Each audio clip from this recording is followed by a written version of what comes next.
तेलंगाना रियासत के chief minister Shri यनुमला रेवनथ Reddy के यौम पैदाइश की तकरीबात आज बीजीगिरी शरीफ दरगाह पर।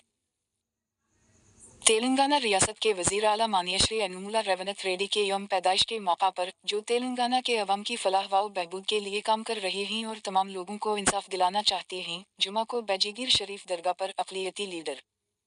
कांग्रेस पार्टी हल्का हजबराबाद मोहम्मद तौफीक हसीन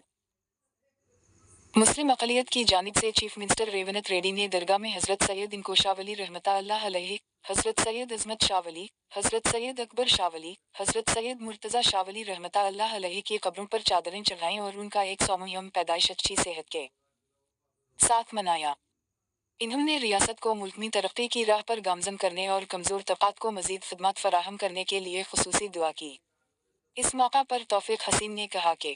वज़ीर आला ने उहदा संभालने से कबल बहुत से तारीख़ी फलाही प्रोग्राम शुरू किए थे जिनमें किसान भी शामिल थे।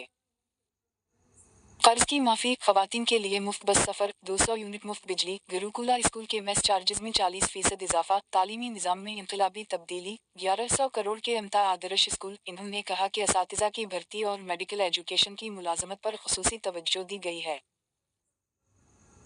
इस प्रोग्राम में बेजीगिर शरीफ के मजहबी असातिज़ा मौलाना ग़ुलाम यासीन साहब, ख्वाजा पाशा साहब, दरगाह कमेटी के सदर मोहम्मद इकबाल, दरगाह कमेटी के नायब सदर मोहम्मद अबदाल करीम, दरगाह कमेटी के एग्जेक्टिव सदर मोहम्मद तौफीक हसीन, जमी कंटा अक़लियती सील के कायदीन मोहम्मद अली शरीफ दीगर ने शिरकत